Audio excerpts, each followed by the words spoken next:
Welcome, everybody, to Extratime Club and Country, driven by Continental from our AT&T 5G virtual studios in the world, New York City. David Goss, Matt Doyle, Calen Carr with you, post-USMNT, post-Canadian MNT World Cup qualifying, a game we have been waiting 30 years for, and this has been worth the wait. It was exciting. It was fun.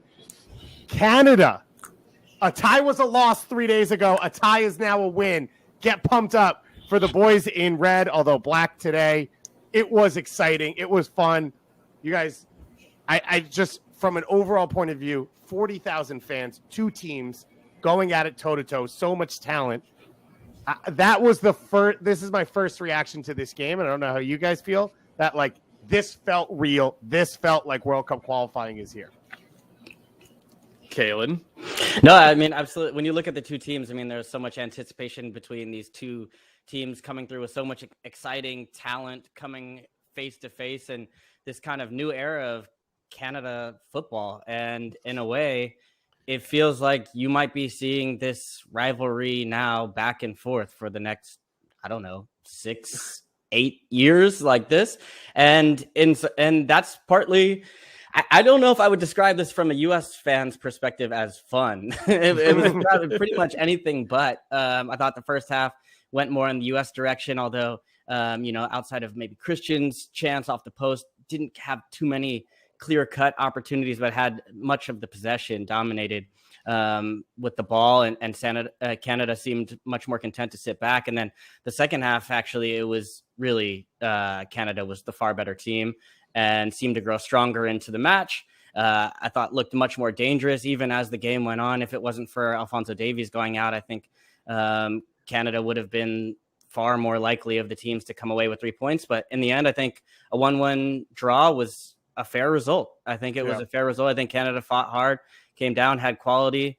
I think the depth was a difference in some direction. I'm sure we'll talk about the substitutions or lack thereof on the U.S. side, as well as some of the moves that Canada made to really sort of push for the game when they actually, after they leveled, they didn't sit back and just say, we're going to sit there until the very end. I think when Davies came off, they made a couple more practical substitutions, but difficult, disappointing for the U.S. team from that perspective.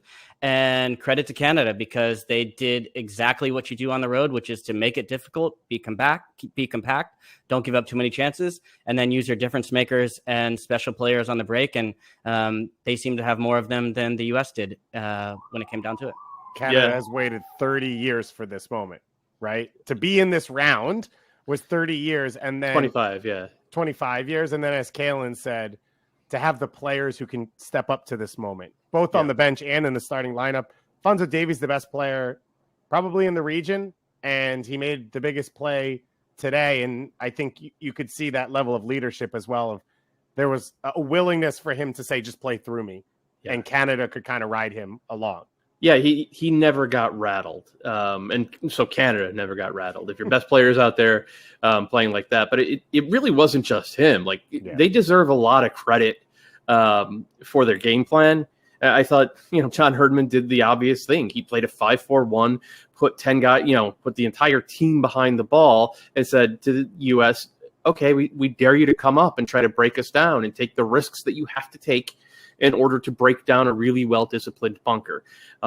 Knowing that in Davies and Kyle Larin, and to a lesser extent, Richie Larea and Junior Hoylett, they have absolutely terrifying weapons on the break. And the U.S. were not able to really navigate that, the risk-reward aspect of it too well in terms of going forward. And I think if you're a U.S. fan and you're enough of a masochist to want to rewatch this one, you'll see a lot of tentativeness from the U.S., not only in terms of what they're doing on the ball, but in the runs they're making off the ball. It wasn't really a lack of determination. It was a lack of directness and intent. And part of that comes from the fact that, if you get too far out of position against Alphonso Davies and the rest of that attack, they're coming back at you a million miles an hour. And it happened a few times. It happened more often in the second half, obviously.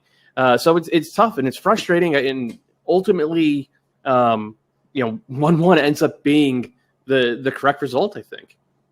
Calen, we talked obviously about Canada tying it at home to Honduras, and everyone has said it for the last, 2 years now. The formula in CONCACAF is win at home and hope you can get some draws here and there on the road. Does this tie for Canada in a spot where, while I understand it's not a given, you expect the U.S. and Mexico to be two of the bigger teams and better teams in this region, and obviously off the summer, it's true. Does this steal back a point from what you lost against Honduras? Does this mean that if Canada goes home and beats El Salvador, that it's a good opening window for them on 5 points? Absolutely. I think, you have to learn in World Cup qualifying that each result is so massive that if Canada loses at home in the last match to El Salvador or draws, it will probably be colored and say it wasn't a great window for them. But I think, they have set themselves up and put themselves in a good position. And I think when you just really more look at tonight, we had looked at it and said, I remember after the last match saying, okay, well, Canada had maybe a difficult result in their first match. Would they potentially hedge their bets a little bit to put everything into the last match? And that was clearly not the case. And I think for a Canada side that has, in a lot of ways, just even that question that we posed it to say, well, would they maybe concede versus the U.S.? That was not a team that came out to concede. I mean, they did concede the ball in possession at times in the first half, but I think that's just more pragmatism than anything. And really just a good game plan, because what they have is a unique world talent in Alphonso Davies. And at every point in the match, there was the one where there was the direct ball. I believe it came straight from the goalkeeper, actually, or maybe the center back, and it goes just straight over Serginho Dest. Straight through Serginho Dest. Well, yeah, I mean, either around, through Davies, it's kind of a blur. You almost don't know. I mean, he's just that incredible. And yeah, I also think Dest, that was going to be the big question when we saw the lineup of could he handle that matchup? And I think in moments he was going forward. He showed you some of his quality, created some dangerous opportunities. I actually think he was really good in the first 40 minutes, other than that one, catastrophe play. He was actually really good. You thought he was really good defensively or overall? Yeah. But as a right back. But as a right back, that's a crazy bet, right? Yeah, that's absolutely. The problem with Serginho Dest is that overall, it was amazing. He beat two guys and played it to Aronson, and we almost get the own goal off that, or the U.S. almost get an own goal off that. But I was rooting for the U.S. But now the other direction is that you just mispronounced U.S. You meant to say that, and you said us. The other direction is just a moment where he switches off, and against a player the quality of Alphonso Davies, you can't do that. And at every point, just to speak more to Davies and his quality, I mean, Tyler Adams, who I thought had a near heroic match as far as covering ground, making tackles, covering, winning balls, the whole thing that you would expect from, the U.S. captain was there. But whether it was him, Miles Robinson, whether it was DeAndre Yedlin, each of them had to make, every time they stole the ball or were able to win the ball off of Davies, it was a near heroic play. And all three of those guys are elite athletes that have to have the top high-end speed. And that's how good Davies was. And there were times where he still gave them fits. And all you need is one or two plays a game, and he's going to make you pay. The first one, Laren wasn't able to get it in. Matt Turner gets a hand on it. And the second one, he makes us pay. So it was just... And I do really feel that if he was able to stay on the pitch, which was lucky for the U.S. that he was not, I think there was Canada between him and Tejan on the other side as a substitution. He had a very dangerous play where he was able to get across, get inside of John Brooks, and then play to the back post. Canada looked the much more likely team to me to come away with 3 points. There was a lot of energy to this game. You talked about, Calen, this rivalry for the next. You said 6 years. I think when you look at Tyler and Alphonso Davies and their age, we should be saying 12 years potentially, and hopefully if they can stay healthy and continue on this trajectory. But there are a few moments when I was watching this game, and it was the where are we now? And one was Richie, who was a college draft pick at the 10, who couldn't get on the field for Orlando and was at times unplayable when in possession and just looked so fluid and dangerous throughout this whole game. And then Brendan Aronson, who, this is a kid from New Jersey. who wasn't really a full-time starter 2 years ago, and now he scores in a World Cup qualifying. But for this Canadian team, Richie, along with a lot of these other players, stepped up. I think it was 6 changes from the last game, and you really didn't see a drop-off, if not even better performances, especially along the back three, although Scott Kennedy had a few dangerous moments in there. Yeah, I mean, they've MLS has been very good to Canada. They have developed a lot of talent, and not just backups, but like high-end, game-changing talent like Tajon Buchanan and Richie Larea, Kyle Larin. His first professional contract was with Orlando City, and Alistair Johnston, came out of I don't want to say nowhere, but he was not exactly high on the radar for Canada. And League One Ontario. Kay. Yeah, League One Ontario, right. We've all said that it's coming with Canada. It feels in a lot of ways like it's here. But at the same time, they've already dropped home points. And so far, 7 teams have played home games in the hexagonal. 6 of them have dropped points at home. That's what World Cup qualifying is, and it's a kind of throw them into the deep end for both this Canadian team and this U.S. team. And I think after tonight, you're obviously much happier if you're a Canadian. I mean, if you go on Twitter right now, the U.S. national team fan base is at DEFCON 12. They're losing their minds, and that's never like. That is never a fun Twitter to be around, and it's just absolutely miserable at the moment. Can I do a fun thing? Go ahead. Can I take you into that Twitter? So we're obviously here live. If you're listening later on, by the way, thanks for listening. This is our post-game show. There will be an MLS segment connected to the end of this that we have already recorded.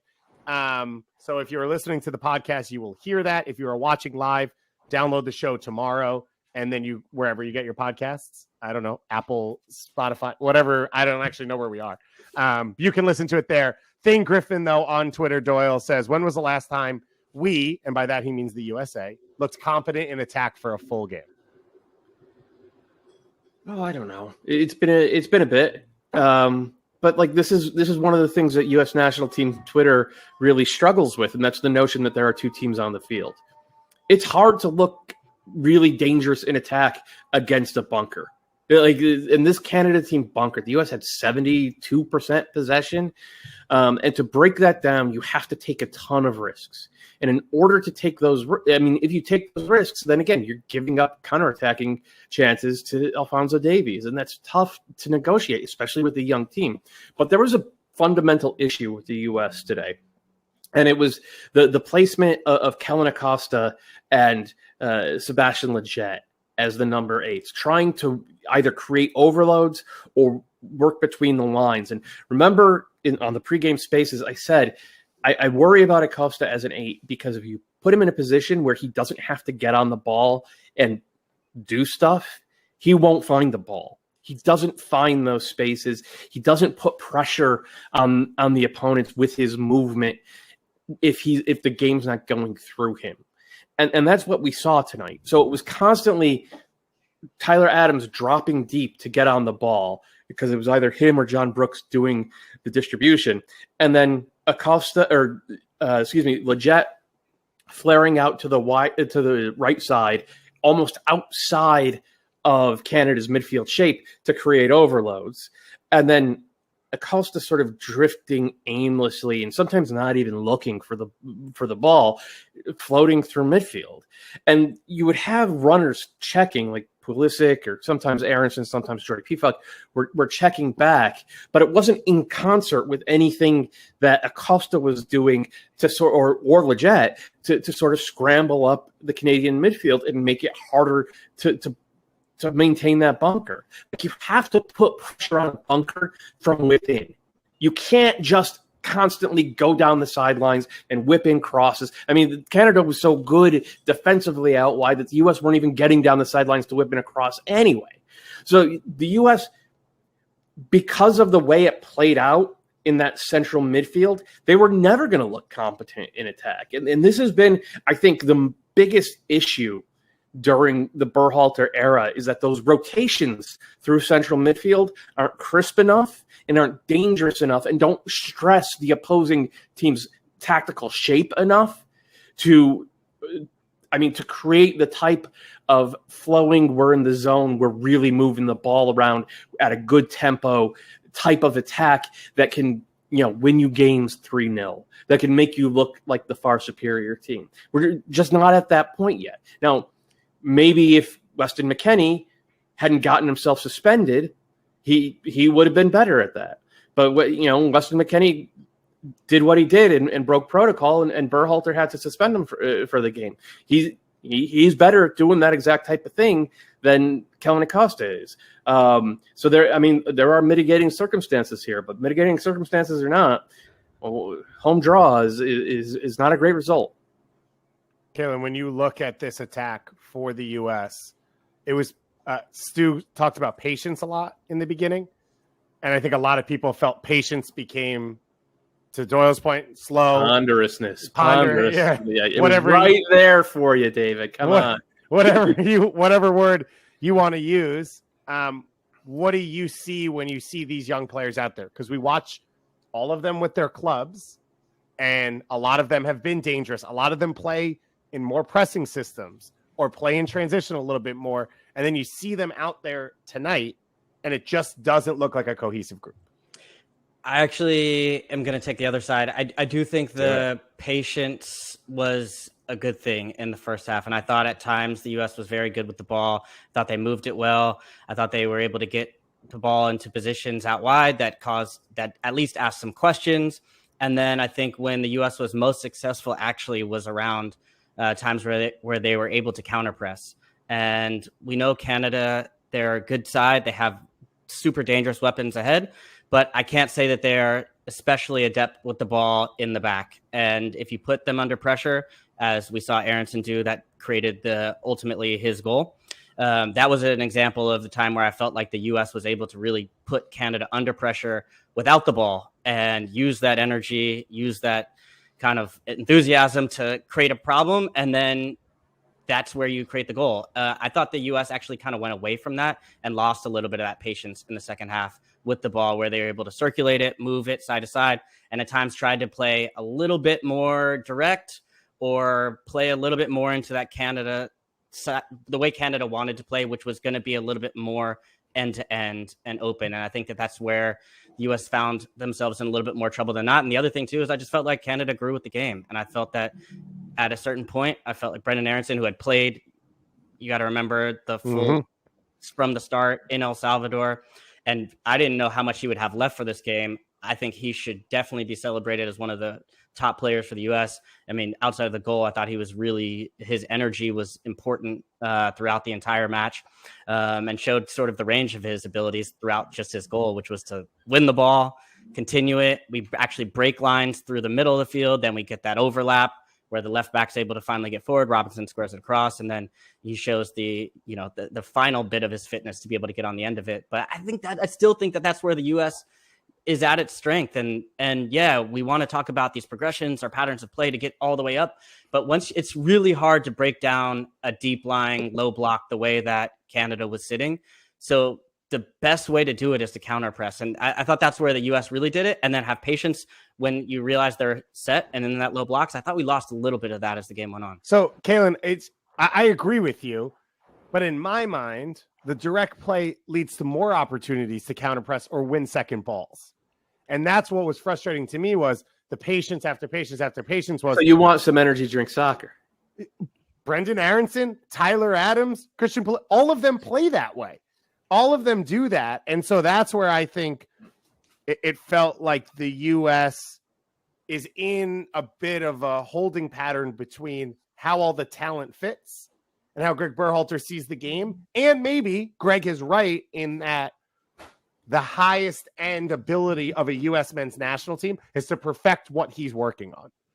But is it going to get them wins in 2021? To be able to play that style of play that we're calling for, that I think the U.S. actually works well for them, you have to have depth. And the margins between the two teams tonight we're going to be small to begin with. And that's just, you can sort of copy and paste that into any CONCACAF match, as we found out last week. And as we're going to find out this week coming ahead.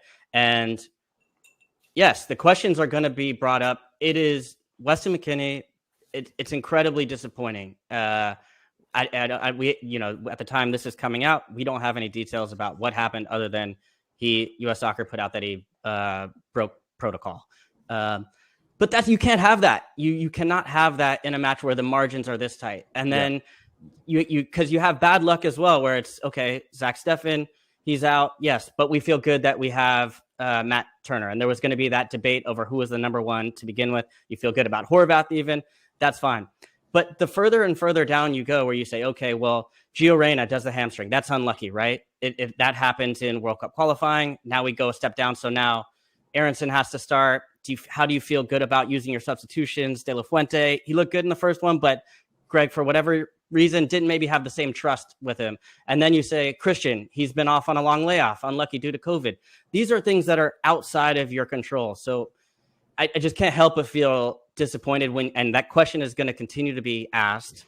And I think after everything that's happened and the results, to say that Weston, like, you're supposed to be the leader of this team or one of the leaders of this team. How does this happen of a game of this magnitude? And maybe you get 3 points, the team bails you out, you move on.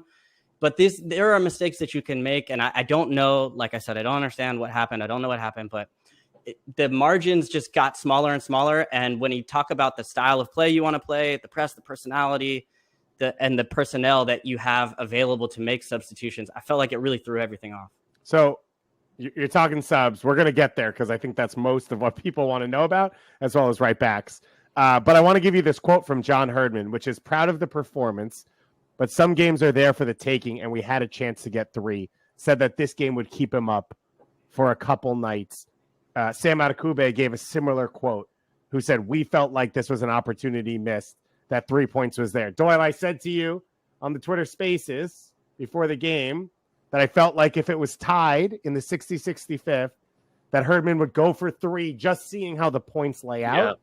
And he did.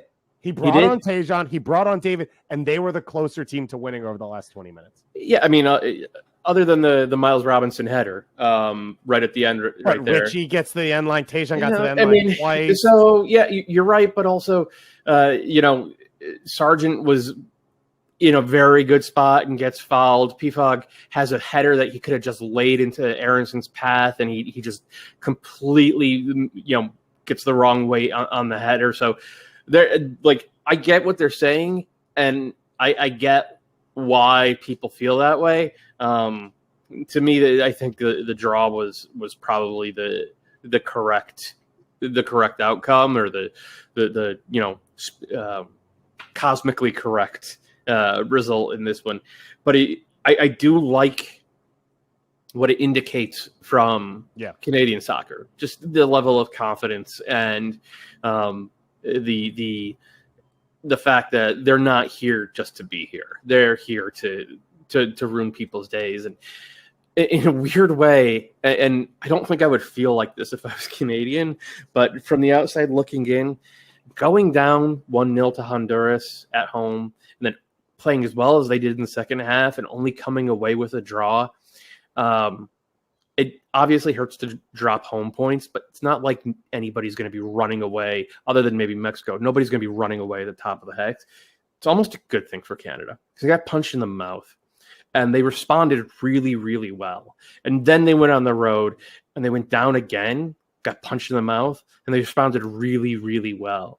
And so I think they're going to be able to play with a little bit more anger and a little bit more intent from the whistle. And at this point, it's just a question of can Herdman do the right thing in terms of rotating the squad and picking the correct shape, and making sure that whoever the weak link is in defense has adequate protection around them. And I don't think he did a good job of that in the first half of game 1, but since then he actually really, really has. And I like where Canada are right now. I know it's just 2 points from 2 games, but they're in a good spot. Yeah, culturally, for him to walk away from this and sort of say to the team, this isn't a celebration moment. We expect more. We can strive for more. I think is big for what Canada's doing. Yeah, as you Doyle saw at the whistle. magically They gets didn't. a new pour. Well, you saw at the whistle. They didn't celebrate like they had come in and suffered and found a way to somehow get a result. It was just, all right, shake hands, do the business, and kind of move on. And I feel like they will have felt they left something on the board, but they'll take something.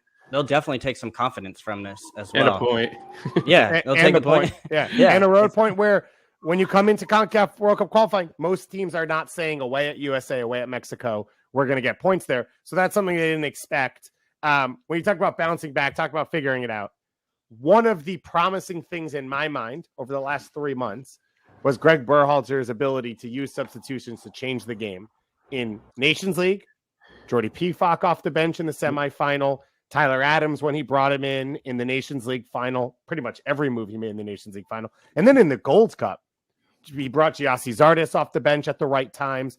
He was able to sub out Matthew Hoppe. Whatever it was, he was very successful using his subs, including, I think, in El Salvador. Calen, you mentioned it. Brendan Aronson played the full 90. He goes about, I think it was 83 minutes in this one. Christian Pulisic, who has not played since he tested positive for COVID, played the full 90 minutes. What did you make of Greg Berhalter's decisions with his substitutions and the way he let this game play out? I think he was backed into a corner. I think when you look at it, I don't think Brendan Aronson would have started this match if Gio Reyna hadn't been knocked out. I think Gio Reyna would have started. I think Pefok would have started. I think Christian would have started on the left, and then Brendan Aronson would have been saved as a substitute to come in for Christian at the 60th minute. But then as a result, Gio gets knocked out. That changes the plans. Brendan, you've got all the energy in the world. You're young. You've got how you're feeling. You put him out there, and he rewarded the faith of the manager with a fantastic performance. But what happens is that kicks the can down the road a little bit to where you then have to look down the bench and you say, okay, yeah, Conrad de la Fuente, yeah, I had a couple nice moments here, but am I going to take out Christian in a game where now Canada's equalized? Or as the game went on, it's saying we need all 3 points at home. You look at Christian, he seems to be okay, although he was clearly not fully fit. He said in the post game, I'm fine. But you can tell, when you go through COVID, I haven't had it, but I would imagine it's a very serious illness, right? So that's going to affect how you come out and play a meaningful match as far as match fitness, sharpness, all that. And I thought he gave everything he had. It just wasn't quite good enough. So I think, when you look one at the next, Weston McKennie, okay, yeah, he's probably going to, I was thinking my preferred lineup was going to be Acosta, Adams, and McKennie. And then maybe you have Leggett at some point, right. Or maybe you bring one of them off the bench. That just changes the picture as well. So just man for man, you start to look, then Serginho Dest goes down. Then you have to make the Yedlin sub. And now we're looking at a tough position where Yedlin has put in a lot of miles against Alphonso Davies. He had to come off the first match and frankly, probably needs to play in this next match against Honduras, needs to find a way to get fit because Dest probably wasn't reliable for that match anyways, and comes off early in this one, so you don't know what his status is. How much of the Canada goal do you put on Yedlin? I think it was a tough one because he takes a little bit of like a half stance where he's level with Davies, and if you're level with Davies, you're dead. You're behind Davies. Yeah, you're way too far behind. Unless you have that prime Calen Carr speed, you are just not catching up. Does he think he's cut the angle, and that's why he's out there? He's just, there's no pressure on the ball, and you're in that half zone where you're sort of level and playing the line a bit, but it was just a split second of reaction. I can't really hold him too much at fault for that. I just feel he did I felt like Yedlin came in a tough spot and did a good job. And I honestly thought that Miles Robinson, Adams, and Yedlin as a threesome did as good a job against Alphonso Davies as he possibly could and made it difficult for him. He had to come off early as well too because he had put so much into the match, but he just has so much quality. I think he's that special of a player that he was going to find a moment or two in the match, and you would just have to hope that you were either going to Yedlin was going to that Turner was going to save one, or that Larin was going to miss one as he did in the first half, and then or that you were going to come down the other side and make them punish. And I think that was the idea of playing Dest, was to say, maybe we can pin them back a little bit and Dest will give us enough going forward that you can take some of the risk and Robinson can cover or Adams can cover. And for a large stretch of the game, I felt like a lot of that did work. It's just, there wasn't enough going forward at the end. I felt the depth. And as the game went on, Alphonso Davies just became too much and ended up. Weston McKennie and Gio Reyna were hugely missed. I think Jossie Zardes has been missed through 2 games. What about Tim Weah? Tim Weah. I mean, honestly, more than Yunus Musa, absolutely. I love Tim Weah, but like this game was calling out for Jordan Morris. Just to stretch that back line and be dangerous in terms of not just going through the back line, but he takes really kind of odd starting points for his runs. There wasn't a lot of that. And it would have helped in the second half. I forgot where I was going. Anyway. So I can just say, to echo your comments, Calen, this was Berhalter's quote on subs. He says, I can understand how it looks like we should have acted quicker 100%, but he says in part it was who he had on the bench that kind of dictated his substitutions. Jonathan Tannenwald also tweeting out here. Shout out to the goalkeeper. I know he doesn't want me to say that though. That Serginho Dest has an ankle sprain, so status for Wednesday's TBD. We know Gio Reyna is out for that game. He is going home. It's a right hamstring injury for him. So again, that thin squad that Greg Berhalter is working with, he now has to figure out how can he get 90 high-level minutes in Honduras out of this group, out of another travel, which is huge. There's a million things we could talk about. Can I just throw some players at you that I was interested by the performance? So you mentioned Miles Robinson. I mean, he can fly. He covers for Brooks when Brooks is covering for Robinson. I also thought Anthony Robinson was really good today, and not just the assist. The work he put in to recover on some of these counters, this is the best game I've ever seen him play for the U.S. I agree with that. And he was good last game, too, when he came in. And I've never been a big Anthony Robinson guy, but he was really, really good on both sides of the ball. He's still limited because he can't turn play inwards and actually come inside and do the thing where the modern fullback comes inside and the winger goes outside and you're kind of positionally swapping. He is now a classic modern fullback who just bombs up the flank and has a great left foot and really times his runs very well. But he did that, and he obviously battled defensively. And I feel like he and Miles Robinson and Tyler Adams are the 3 guys who have played at a level above or equal to or above what I expected from the entire group. And I'm not sure there's anybody else after 2 games I could say that about. And 2 of those guys are at positions that were question marks coming into this. Yeah, for sure. And if Robinson can lock down that left back spot legitimately, not just as you're good when we have possession as an attacking player, right? If he can be a guy that you could start away, home against teams that have the ball or teams that don't have the ball, that's a huge step for this U.S. men's national team. Absolutely. And look, if you look at his pedigree, he's played a ton of championship game, for Fulham. He's played a ton of the championship, and he's played a season in the EPL. AC Milan legitimately wanted him. I'm still kind of shocked by that, but AC Milan really wanted him, but they couldn't get that across the finish line. He has the pedigree of a guy who can go out and do this, and through 2 games, he has been a guy who can go out and do this. Calen, Patrice, our friend of the show, former Canadian captain, he just tweeted at Matt Doyle. He said Alphonso Davies beat Pulisic in X Factor plays today. Pulisic, we knew it was going to be tough for him. You saw flashes. You see from him that he wants to be the leader. He pumps up the crowd. He takes the free kicks. He comes inside when he's not getting touches on the ball. It just didn't seem to totally flow for him in this one. Yeah, and I think Christian gave everything he could, and given his circumstance where he was coming from, it'd be pretty hard to be disappointed with his performance tonight.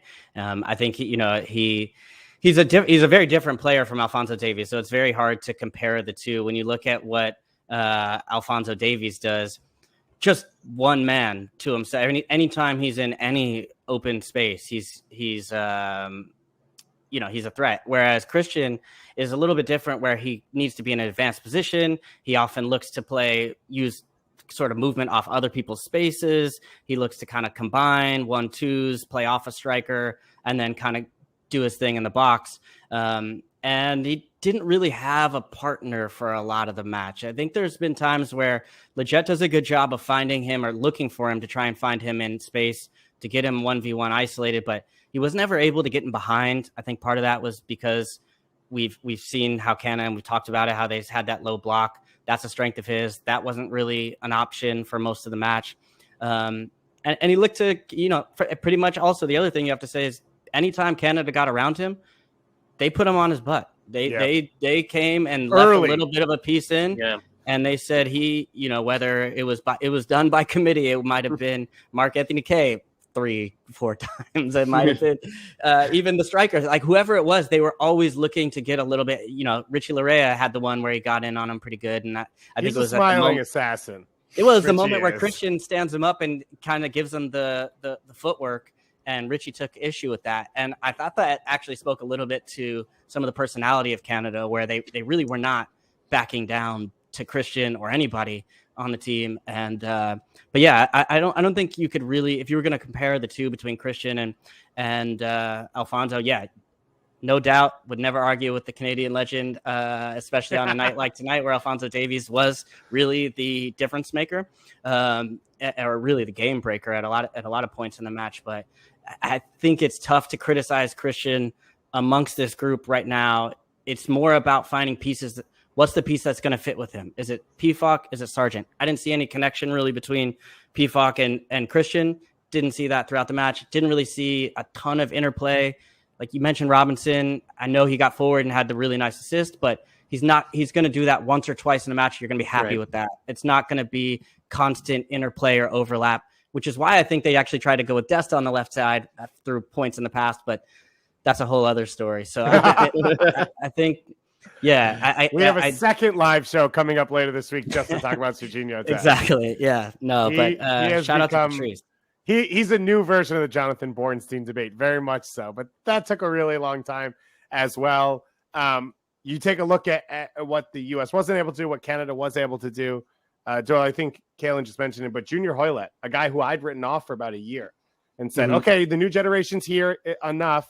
He was really good again today. And I said in our spaces before that I wouldn't have started him. I would have started Osorio. And I thought Hoylett was necessary for what they needed. He was comfortable to be able to play Larin into gaps, but still occupy enough players that Larin was able to get one-on-one or Davies was able to get isolated. Yeah, I think his range of passing is a little bit better than Osorio's. So he has a little bit more vertical danger because of that. And so he had a little bit more gravity. U.S. had to pay attention to him, and that kind of opened up some space. And he was very good. Part of it was that the approach really played to his strengths. Like Canada was not out there trying to have any of the ball. They were just trying to be dangerous, absorb pressure and be dangerous on the counterattack. And Junior Hoylett's been playing in the championship for 1,000 years, so he knows how to play exactly that type of game. And it also it speaks to the depth of the Canadian pool, where he's not first choice. He hasn't been first choice for a couple of years. But you can rely on him in games like this. This is a big game. You could rely on him in a game like this to be an efficient and effective cog. In the past, you needed him to be the star, and he wasn't up to that.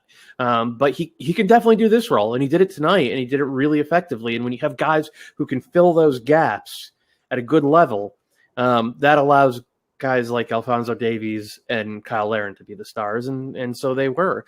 And on the flip side, I mean, getting back to the Pulisic Davies debate about X factors, I think that the other than a couple of players from Sebastian Lletget, the U.S. players who could have sort of eased the burden or soaked up a little bit more attention from the Canadian defenders in order to give Pulisic more room, they really weren't up to that. And look, that's how That's how points on the road are won or lost in World Cup qualifying. Speaking of X factors, I know we've gone through their substitutions or lack thereof, and you know the quote that you brought up about from Berhalter, where he talked about looking down the bench. The one name that I do take issue a little bit amongst that group is Christian Roldan, because I feel like when you look through the course of this summer with the U.S. men's national team, from the Nations League or Gold Cup, he has proven, I think, at this point that he can be an X factor or a difference maker off the bench. And so when you look at I think his first touch in the game was Sargent into the channel. Yeah. The first time that hit that pass the entire game. I think when you look at, if you're going to go back through and look at the available options and who could have actually potentially turned the game. And the thing with Christian too, is, you know, that he's never going to let you down. So like, if you come into the match, he's not going to, you know, lose his marker. He's not going to not track, or he's not going to work, or whatever it is. The floor is non-existent for him. Whereas he's proven, actually, beyond what many people think, that the ceiling is actually quite high. And I think Berhalter has done a good job and spoken quite a bit about kind of talking to Christian about playing this X factor role off the bench and saying, hey, I'm sorry, but we think you can really do this. And then it felt like that trust was missing when it really mattered tonight. And, you know, maybe he ends up going from the start or getting more playing time in the next match. But that's one where you look back and you say, I could understand maybe if De La Fuente hasn't been around enough, or you don't feel quite confident, or you look down the bench. But I feel like Christian's one of those names that you would feel confident going into a match and potentially being able to turn this one. I agree with that. Especially because he's so good on set pieces. And the U.S. had a lot. They had a bunch of set pieces in this one. They did not take them well, other than the late one for Miles Robinson. And I agree with that. But I want to change the subject. I want to kind of just address it head on. Both you guys, what is wrong with the U.S. right now? As a country or as a men's national? Yeah, right. Well, as a country, this is a different kind of podcast. No, what is wrong with the U.S. men's national team right now? Give me the 45-second to a minute long elevator pitch. It's a long elevator ride. Give me the elevator pitch on what you think is wrong with the U.S. I'll give it a stab first. Okay. And I'll just say that I think what we're realizing right now is you can't skip steps. There are no skipping steps in building a team, in building a program, in building a federation. And I think the summer was fantastic. We all watched every match. We did this club and country every time, and we saw the U.S. team grow every match. We saw them sometimes not do well, but win. We found them, suffer as a team. We saw them get experience. But we're finding when you get to World Cup qualifiers that it's a little bit of a different thing, and that Nations League final definitely counted and was against Mexico, and it was fantastic and all that. But doesn't quite replicate what it means to go to El Salvador, and it doesn't quite replicate what it means to have to win this game at home and have 15, 20 minutes left and understand how to sort of navigate that. And for a young team, I think they're still learning those steps. I still back this team. I still believe that they will find a way through and they'll figure it out. And I'll back the manager as well too. He won't probably care much about it, but I do believe that they will find the answers and this team will grow because of what I saw this summer, that they were able to learn very quickly. I think the learning curve was quite short for this team, and they were able to find results. But I think what we're seeing tonight is just these small margins, whether it's Weston off the field, whether it's an injury, whether it's these tiny moments where you're playing level instead of dropping back, or I thought Aronson really grew tonight in a way where you get on the good side of things too. So I still think that you're seeing it on the good side where Aronson's like, that's World Cup qualifier. You can trust Brendan Aronson. He can play a big role to get this team to the World Cup. And then you saw on the other side, oh man, you still have some hard lessons to learn. And I just feel like no matter what happened this summer, it was a little bit of a camouflage for the sense that there were still some tough lessons ahead. And I think this team is learning them right now. So I echo a lot of what Calen said, and I would word it as, or zero in a little bit more on not just skipping steps. I think with the way the cycle has gone and the way the world has been, this is not a cohesive unit yet. And to my point from before, there are pieces that don't totally fit together at their best. Tyler Adams is a world-class pressing player, and I don't know that maybe Josh Sargent or Weston McKennie or Conrad De La Fuente play the same way. And so it's always going to take a while to get all of that to fit together at its best under a coach with a vision of this is how we play and this is how all these pieces fit together. And so I think you're seeing players that don't press as a group. You're seeing a slow process of play because the next pass isn't already anticipated or the run isn't already made. So I think that's a factor. I'm going to stop you right there. Isn't this then on Greg Berhalter? Instead of saying, I'm going to force these players to play this way, I am going to instead assess the skill set of the player pool at my disposal.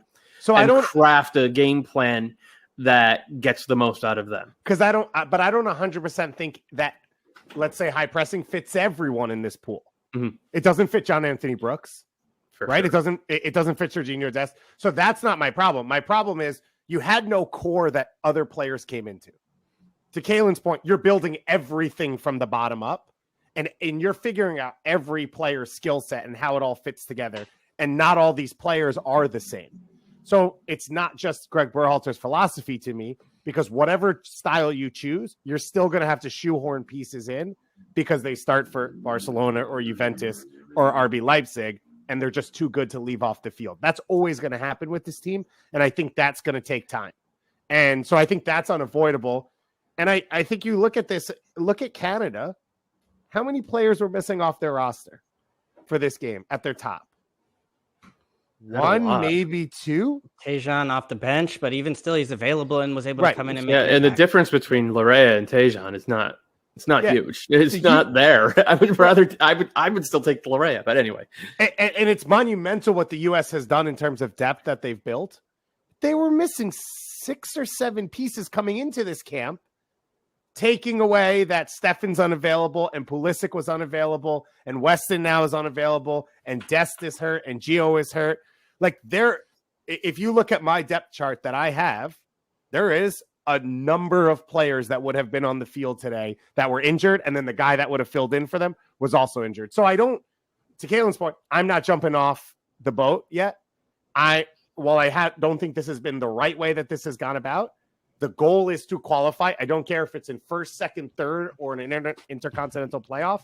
And I still think this is a team that will do it. I couldn't even get that last word out. How do you feel about those? I will say I think this team is already depleted and put a lot into this, and they have a tall task now going against Honduras away. Yeah. Because we all know how hard that is. I mean, I can imagine how hard that is. How hard that is to go down there. I've just played against the Honduran teams in CCL, and I can tell you that atmosphere is not a fun one.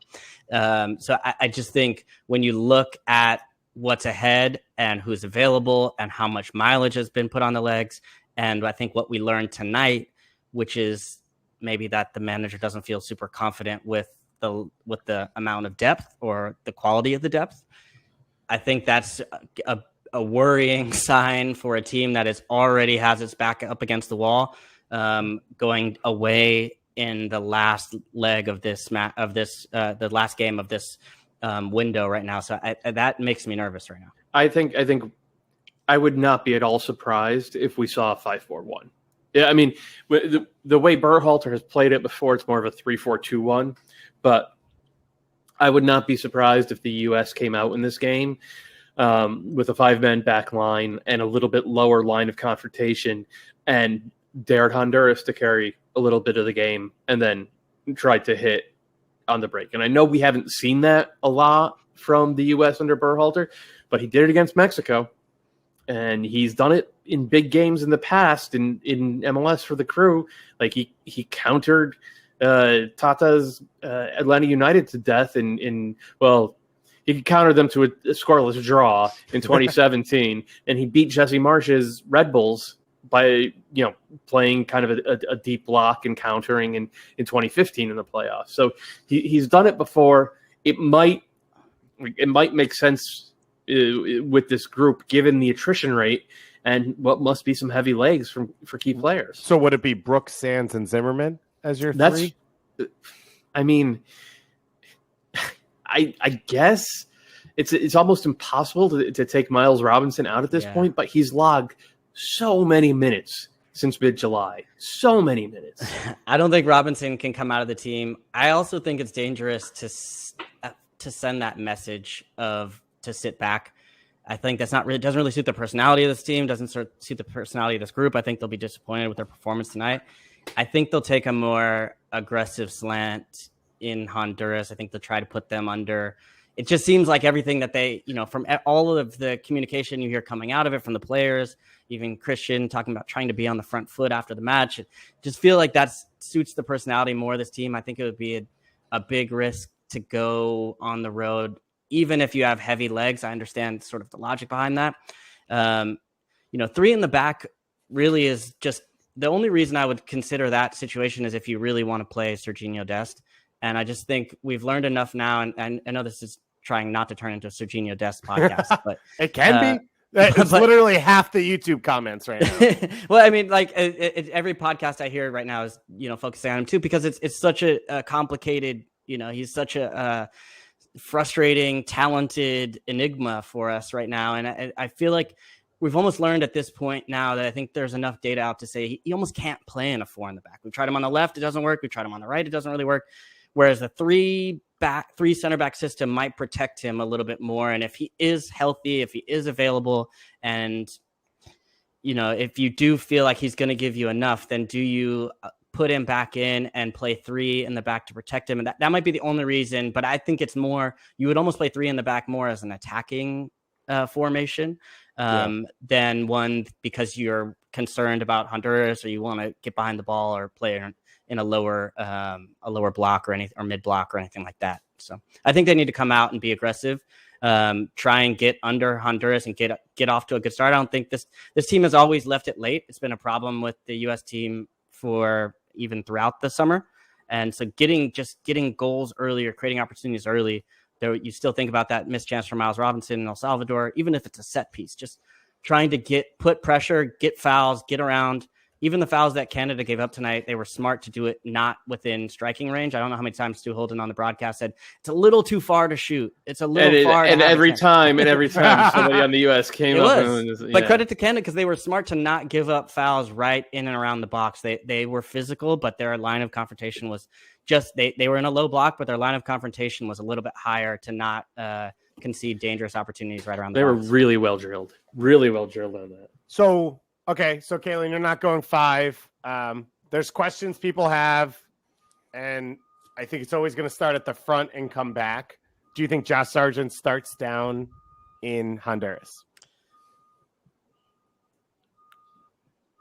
Calen wants the full USSF head coaching salary if he's going to answer that question. I think you might, honestly, just out of fresher legs. I just think it neither striker has been convincing or won the number 9 position. Although we've been every match, I feel like the pregame show is like, who's going to win the number 9 position? Nobody. Pepe is still sitting there uncapped. But right. I just feel like I think it would be Sargent, and the logic behind it would be that he has the fresher of the 2 legs. PFAC did a good job tonight, I thought, relatively speaking, at least battling with Donnell Henry, just being a presence or a nuisance. But that's kind of the same thing we've seen from Sargent. So we haven't really seen one of them come in and change a game or really impose their will or finish a chance. And so I think if you're going for, hey, at least we know what one of these guys, or we're getting the same thing out of each of them, which is to pressure, be a nuisance, or occupy space. You go for Sargent just because he might have the fresher legs. There is a cowboy hat shaped wild card you could play. Yeah, it has not been played yet. That would be a hell of a thing to throw the kid into his first. But of course, that's what Berhalter did with Conrad.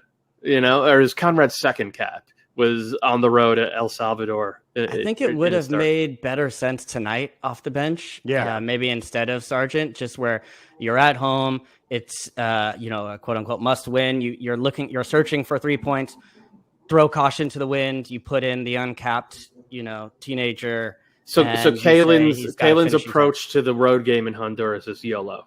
That's what you want to do. I'm not saying throw him in from the start or anything, but I am intrigued, and I have seen enough of the other 2 that I feel that Pepe deserves a chance.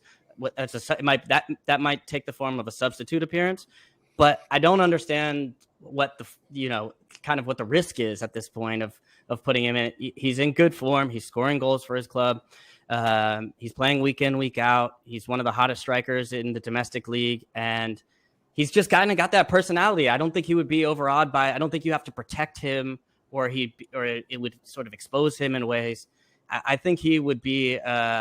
I think I would love to see him come off the bench. I thought tonight would have been a good venue for him. We didn't see that, unfortunately, but I think this next match, if it is a situation where, you're still level and you're looking for one, I think you kind of have to roll that dice and say, who can give us something different? Who can give us some energy? Who's hungry for this opportunity? And every time you've seen Pepe do that, he seems to step up to that type of challenge and be ready for it. So we talked about rotation a lot. Honduras basically rotated all 10 field players from Canada to this El Salvador game where they got the 0-0 draw on the road against El Salvador. So they have handled this cycle well. One, they've gotten points on the road in their opening 2 games. And 2, it feels like they're going to be able to choose the 11 that they want. You'd imagine Andy Nahar comes back into the team after the way he played against Canada. Kyoto gets the start in this one. Lozano as well. Debbie Flores probably comes back in for the game against the U.S. Brian Acosta got the start here tonight. So this is going to be a tough matchup for the U.S. This is going to be a tough job. Anything preview-wise that fans should know or that you are focusing on over the next 3 days going into this? And reminder, we will be on Twitter Spaces pregame on Wednesday. Before this one, it'll be during the Canada game, I believe. So we'll come on as the USMNT roster comes out. We can talk about Canada as it's going on as well, as we did on Thursday, and just talk about soccer in general. Maybe we'll talk about, I don't know, players walking off fields in Brazil and everything else going on around the world. Doyle, what are you thinking about for the USMNT over these next few days? I mean, rest and recovery. A lot of it does come down to how fit will Pulisic, Adams, Miles Robinson, and John Brooksby. Those guys right now feel irreplaceable to me. And I'm hoping that Weston McKennie can do something to earn his way into Berhalter and the team's good graces, but Berhalter post-game quote said it was a team policy, and I'm not going to get into specifics on it about what Weston did. And then when asked whether McKennie would be available in Honduras, he said it remains to be seen. Boy, I'm hoping that Weston McKennie has a come to Jesus moment and is able to make things right and be a little bit professional, because it's worth remembering he was suspended by Juventus 5 months ago for hosting a party in the middle of lockdown during COVID. So it's not a great look from the young man. I mean, part of, obviously though, most of me really, really hopes he's out on the field and is able, because I think he would help the U.S. win. So that's what I'm thinking of from a U.S. point of view. From Honduras, they have been on the road twice and they've come out with 2 points, and that is fantastic for them. They, as you said, they'll have a heavily rotated schedule. I still think they're going to be Honduras. That means very hard, very physical, very much about trying to hit you in the open field. And no matter how the U.S. has played against Honduras over the past 35, 40 years that I've been watching this, Honduras always finds a way to get 3 or 4 good counterattacking opportunities a game. They do it to Mexico too. They do it to everybody they play against. How the U.S. is prepared for and handles that is probably going to determine who comes out of there with points, or if both teams come out of there with a point. So yeah, that's where I'm at. The U.S. are desperate to get Weston McKennie back, if at all possible. And I don't know. Doesn't sound like we're going to get much more information about it. But when the team sheet comes out, and it's not just because right now you do need every available body, but I think Weston also occupies a space within this team that is not just about, I mean, it's his sort of persona, his personality on the team. And I think in a game where you have your back against the wall, which the U.S. team does right now, that he's the type of player that you need to call on, that you really want to be there. And that's why, and same for tonight. That's why it was disappointing not to have him. Because you would have bet on him to find a moment, whether it was on a set piece, or through the run of play, or on a tackle, or whatever it might be that might change the game. And so if they can get him back, that will be big. I think the back line will probably stay pretty similar. John Anthony Brooks was rested the first match. You'll expect him to continue to stay on. I think the partnership with Miles Robinson, if he can go, he's almost too good to take out at this point. And then you have to question with Honduras and their threat on the wings. You really have to have a hard, honest conversation with both wing backs to say, DeAndre Yedlin or Anthony Robinson, how are you feeling? Can you go? Because I think you'd like to stay with them if you possibly can. And then you kind of build forward. But it's tough right now, and recovery will be the name of the game because there's not a lot of time, and there's a lot on the line for this U.S. team to kind of get things back moving, get back on track, get a point at least, and you really try to push this game, I think, to try to take 3. Yedlin has to be questionable because remember, he came out, he asked for that sub in El Salvador and then forced into action early here. 5 points now at this point from the U.S. I think everyone's happy coming out of this window if that is the final result. 3 points, a bit more questionable. 2 points. The most available. Yeah. 2 points means I can pull the emergency slide. If you think everybody's happy with 5 points, you have not checked. I meant everyone who is here right now. I think if you were to change it and you were to say there was one, you drew both road matches and won at home, then people would say, okay, 5 points, you take that. I think the way this has happened, they still wouldn't say that. Okay, never mind. You don't spend enough time on Twitter, and that's good for you. So let's finish up here, though. We celebrated Canada for the opening 15-20 minutes of this show. A big result, a big performance from them. They play a little bit earlier on Wednesday night. They play El Salvador. So now El Salvador, they opened with 2 home games. They play almost the exact same team tonight that they did against the U.S. So Alex Roldan, Monterosa, Darwin Seren, Zavaleta, all guys that we've talked about. They were all in the starting lineup again. Joaquin Rivas as well, big-time goal scorer in USL. He got the start for the second straight game. El Salvador, they went for it in the 2 home games. They got 2 points, which wasn't what they wanted. And now, as we've said, Canada has rotated to some extent. This sets up fairly well, it feels like, for Canada to get this win at home. And it is a must-win game, right? Yeah. No, it absolutely is, because El Salvador are our bottom 3 team in the Ocho, I think. They just emptied the tanks for 180 minutes. They're playing their first road game in this round of World Cup qualifying since 2009. There's a massive talent differential on these 2 teams, and it's a home game. And Canada have already dropped home points. There is a danger that this can be a trap game. There is a danger for Canada that they could be like, we just battled back against Honduras, and we just, went toe-to-toe with the U.S. and the U.S. We're going to smoke these guys. I hope they don't feel like that. I really hope they don't feel like that, because that's rarely how World Cup qualifying works. And even though if I were a betting man, I would put my money on a multi-goal Canadian win, because I don't think they'll take it for granted.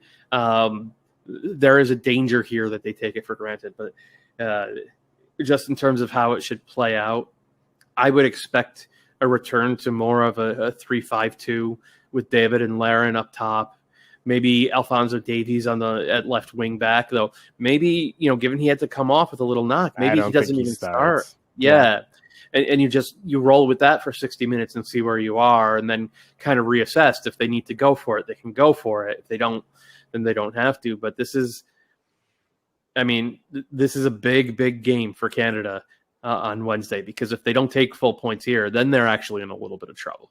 I wouldn't be shocked if we see Maxime Crépeau in goal for this one, and I don't think that's a step down. You'd assume the 2 center backs from the last game returned to the starting lineup. Kamal Miller came off the bench for this one. My guess is Tajon Buchanan at right wing back to give Richie a little bit of a rest, and then probably out of Kube at left wing back, and then Jonathan David and Atiba Hutchinson can return to the starting lineup, which is huge, and you'd assume Osario maybe as well to rotate things, which hopefully for Herdman the protection against the taking it easy is all these guys need to earn minutes. A Tejan, a Crepu, a Nosario, they have a chance now to fight for more minutes in their team. So you hope that that's enough to at least push them in that one. So that Canada game coming up on Wednesday. As I said, we'll be here for pregame. And then, of course, Extra Time, Club and Country, driven by Continental postgame. Whenever that does happen, whenever it is, I'll be sweating as usual. We'll be hanging out. We'll be talking soccer. It's always fun. It's always good. Now, if you are listening to the podcast, I'm about to hand it over to myself, and we're going to talk about the Major League Soccer weekend that was. Best 22 under 22 players that we saw. The Daryl DK train is back on the rails, which is exciting, and all the big performances in the playoff races coming on. If you are watching live right now, that sounds really good. So you should go download that podcast tomorrow when it comes out. And on that note, I'm going to hand it over to a handsome young man named David Goss.